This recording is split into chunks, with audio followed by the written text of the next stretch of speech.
Making an important business decision should be about more than just crossing your fingers and hoping for the best. That's why I'm pretty pumped up for this episode of the Peak Performers Podcast. Nashville-based life coach and business consultant Mary Hyatt has a technique that she uses every day to ensure that she's making the best possible business decisions. She asks herself what she calls the 5 questions that'll change your life. I know you won't want to miss this episode of the Peak Performers Podcast. Welcome to this edition of Peak Performers Podcast with your host, Thor Conklin. Thor will be sharing the necessary tools, strategies, and psychology you'll need to become a peak performer in any area of your life or business. And if you're listening today, take notes on this. This is not a conversation about network marketing. This is not a conversation about an oil company. This is about building a business. This is about the intent that you have going out with your prospects. When's the last time you put together a class where you actually educated your prospects on your particular industry, your product, and how it affects them? So great advice here. You know, I work with a wealth manager here in Nashville who's phenomenal. And as I got into this business and I was starting to make more money, I really was overwhelmed. I didn't understand, okay, well, now I've got all this money. What do I do with it? How do I, make it go further and invest it or whatever? And, I'm 31, so I haven't had, a whole long time to figure this out. And so I really had to rely on my wealth managers. And so when I went to their office, I said, guys, I need you to tell me like I'm a 2-year-old. I said, I don't understand this. This is overwhelming. This is scary to me. This feels very risky. I could potentially lose a lot of money, and I need for you to break it down. And one of the most powerful things that they did is before I even hired them, they sat me down at their table and they explained it to me like I was a 2-year-old. And they walked me through a basic financial 101 class and explained, all the ins and outs of investing and taxes and all of those things in a way that my sweet little 31-year-old, first-time entrepreneur brain could digest and could handle. And it was incredibly helpful. And they didn't make me feel stupid. They took their time. They used the language that I was familiar with, that I could understand, and they weren't talking to me from their ivory tower. And that is why I hired them. That's why I got on board with them, because they made me, when I walked out the door, they made me feel smarter. They made me feel like, hey, I know a little bit more about money now. And I also knew that I could trust them because they obviously know way more than I do. They've been in this business, for 40 years.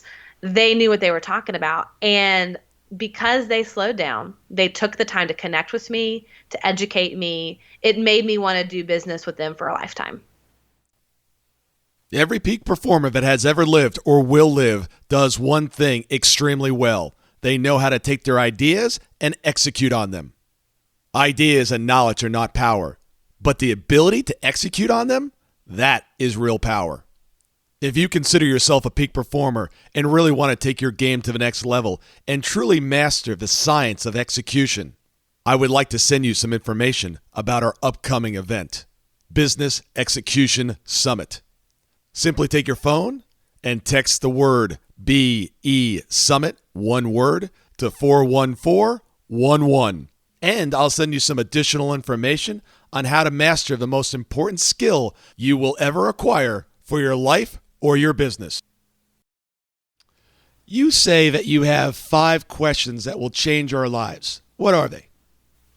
Okay, so I love that question because when I think about these 5 questions, I have these 2 parents, absolutely incredible human beings. My dad is an entrepreneur and a speaker and a New York Times bestselling author, and I've learned a lot from them. But my mom gave me this first question that she asks to me all the time, no matter what's happening, any challenge that I face. She says, "What does this make possible?" What does this make possible? Which allows me to shift my perspective. Instead of it being something that's happening, to me, all of a sudden I can switch that perspective and it's happening now for me. What does this make possible if someone cancels, or, I'm a life coach as well. And one of my clients is this incredible multimillionaire client out in California. And I was flying out there to do a private all-day intensive coaching day with her.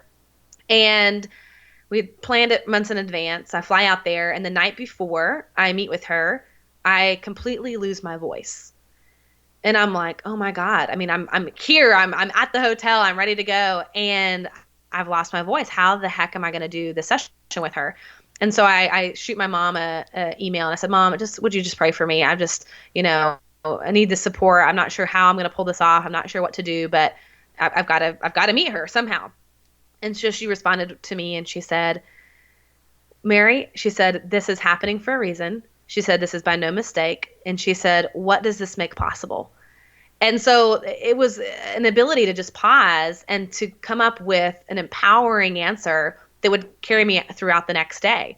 And so what it made possible was that I got to shut up for a hot second and let my client really take the stage and really wrestle with some of the stuff that she was dealing with and only speak when it was absolutely necessary. And that silence, that pause, created a massive breakthrough for my client. So what I thought was going to be detrimental to the entire day ended up being the thing that launched this incredible new project for her, which was pretty cool. So what does this make possible? That's the first question.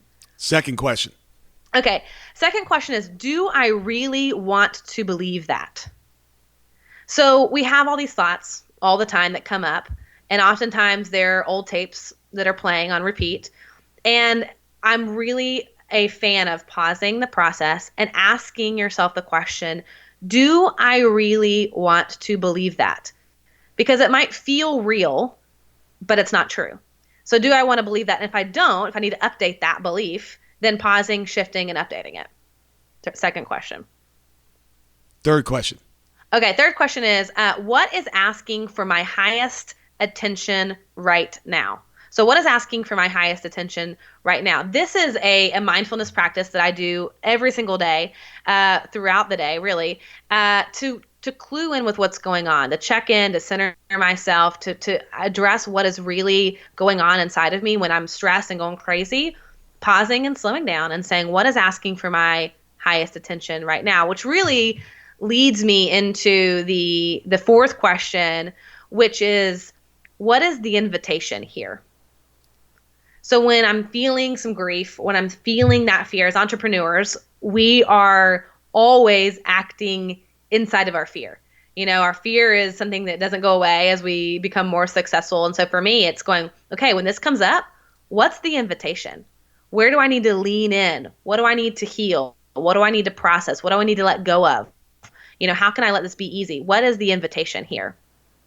And then the last question, which is to me so powerful and it shifts everything, is what overarching questions rule my life? What overarching questions rule my life?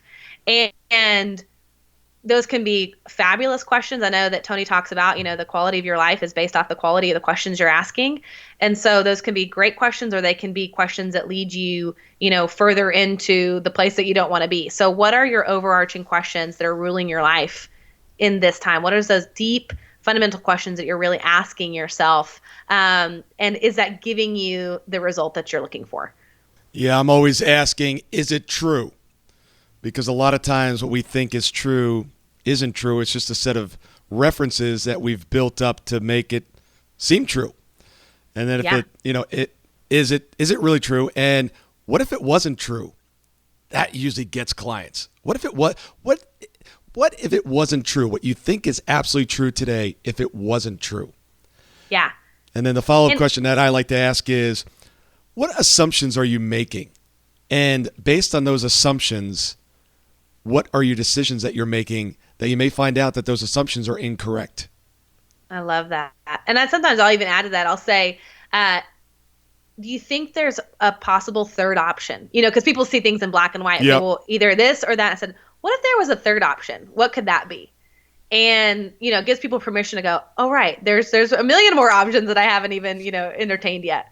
Yeah. With my team, I always make them come up with a third option. They'll come in and they'll say, okay, I need some help with this. I don't know if I should do this or this. I said, okay, I need three options. What's the third? They're like, oh, there's not a third. I said, there's always a third. Come up with a third.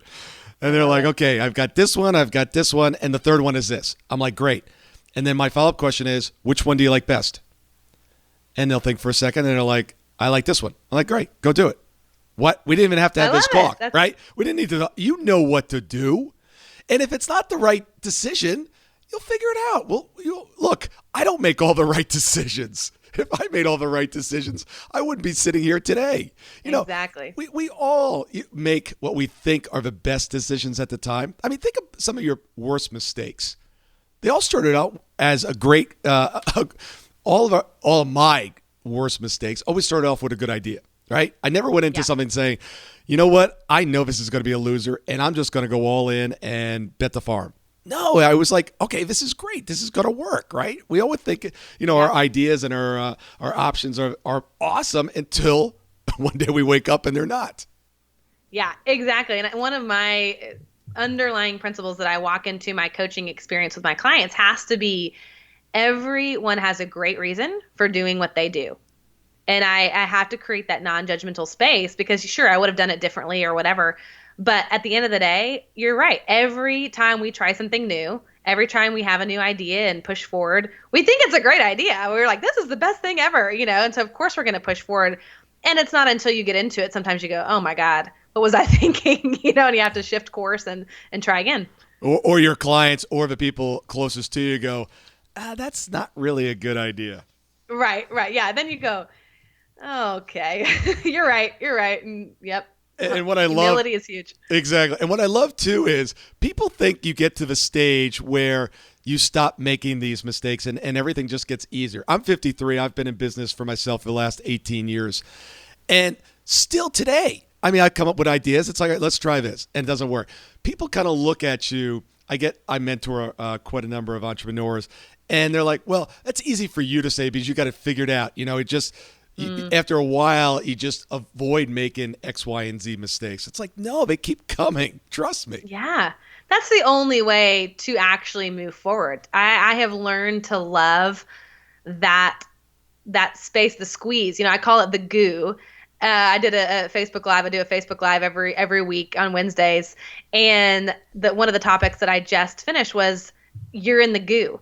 And the goo to me is if you think about a butterfly that's in transformation or a caterpillar, the caterpillar has to completely liquefy itself in the cocoon before it can actually completely rebuild its skeletal structure and become a butterfly and then break out of the cocoon and fly away. But it's that goo that nobody, remembers. They think, okay, it goes into the cocoon and all of a sudden it's a butterfly. No, it actually has to completely liquefy. And oftentimes as an entrepreneur, we're in the goo. We're stuck in the goo. We're in the messy middle. We're in the squeeze where we're learning those hard lessons over and over again. And I have come to absolutely appreciate the goo. When I'm not in the goo, I'm like, oh man, something's going on. I'm not growing. I'm not moving. I'm not pushing forward because it requires the goo in order to get to that metamorphosis, that butterfly stage. Yeah, and everybody's looking for a shortcut. Just tell me how to avoid that because I don't want to deal with that. I did some training with Navy SEALs a couple months ago, actually about a year ago at this point, and their motto was "Embrace the suck." Okay, I love it. We're going to be doing things that are not fun, and we don't want you to sit here and go, "Okay, let me just think of another way of justifying this in my mind so it doesn't feel as bad." It's like it's not going to feel good. So what? Yeah. Embrace the suck, and the way to get to the other side is through, not around, not under, not by some sort of neat life hack. It's through. Just put on your big boy panties and just go through. Yep, absolutely. And I've been wrestling with this issue because there's this popularity and there's two sides of the coin. One is hustle. Just do it, just go, it's that grit, it's that grind, which is, of course, absolutely 100% necessary for success. This past week when I was closing out the month to hit this new rank in doTERRA, it was all in. I was so freaking exhausted. It was just tons and tons of work. But on the other hand, on the other side of the coin, you have this concept of flow. So you've got hustle and you've got flow and trying to figure out, okay, how do I balance both of those things? And one of my favorite phrases that I use over and over again when I'm talking to clients is high involvement, low attachment. And high involvement means you show up. When you're 100% in, you're committed, day in, day out, you show up, you do the necessary hard work, you push through, you get uncomfortable, whatever it takes. And then there's this other piece of low attachment, high involvement, low attachment. And low attachment is that philosophy of, you know what? I can control what I can control. And there's another piece of this that's bigger than me that I don't even know what is going to happen. And I have to release the outcome. I want to visualize the outcome, see it, but also have that element of release and know sometimes it happens different than we think. Oftentimes it's better and bigger than we could ever even imagine. And having that balance between the hustle and the flow, to me, is where the magic happens. Yeah, definitely. Sitting there and just pounding your head up against the wall is not a good idea. You will bleed. It will hurt. So yes, absolutely. I don't think there's an exact science there, but you've got to find the balance between the two. Mm-hmm.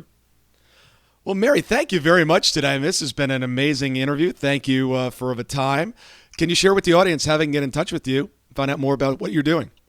Absolutely. So if you guys go to Mary Hyatt, HYATT.com/peak, you can check out a couple downloads that I've got there and get signed up for my latest course that I am creating currently, which is all about falling back in love with your body. So that's coming out here in May. So stay tuned for that. But if you go to maryhyatt.com/peak, you can get all the information. Awesome. Thank you very much. I look forward to having you back on the show when you're like a triple presidential diamond. I'm ready. Let's do it. Thank you so much for having me. We'll have to do the interview in your new jet. There you go. That's one of the goals. Private plane, baby. I love it. Thank you so much for listening today. I really do appreciate your time, and I hope you found today's show valuable. If you would like to receive these shows automatically to your phone or to your computer, simply go to iTunes and subscribe. After listening to several of the shows, if you're so inclined, please leave us a 5-star rating, as this helps us reach additional people and spread the message. If you're truly committed to taking your life to the next level and doing whatever it takes to become a peak performer, but something's holding you back, something is blocking your way, and you just can't seem to figure out what it is, send me an email to info@thorconklin.com, and I'd be more than happy to get on the phone with you. We'll schedule a 15-minute discovery call. No obligation, no cost. I absolutely love to hear from the listeners, and if there's something I can do to help, I'd be more than happy to do that. Also, if you found something of great interest in today's show and you want to share that with your friends and family, simply go to my Facebook page, Thor Conklin, click on the episode, hit the share button, and share it on your page. You can follow me at Twitter at Thor Conklin. The website is thorconklin.com. We're constantly adding new free resources, discussing additional tricks, tips, tools, and strategies on how to be a peak performer. Remember, I try to keep these episodes short so you can listen to them during dot time, doing other things, commuting, driving, walking, working out. Decide to be a peak performer in all that you do. And until tomorrow, have an absolutely amazing day.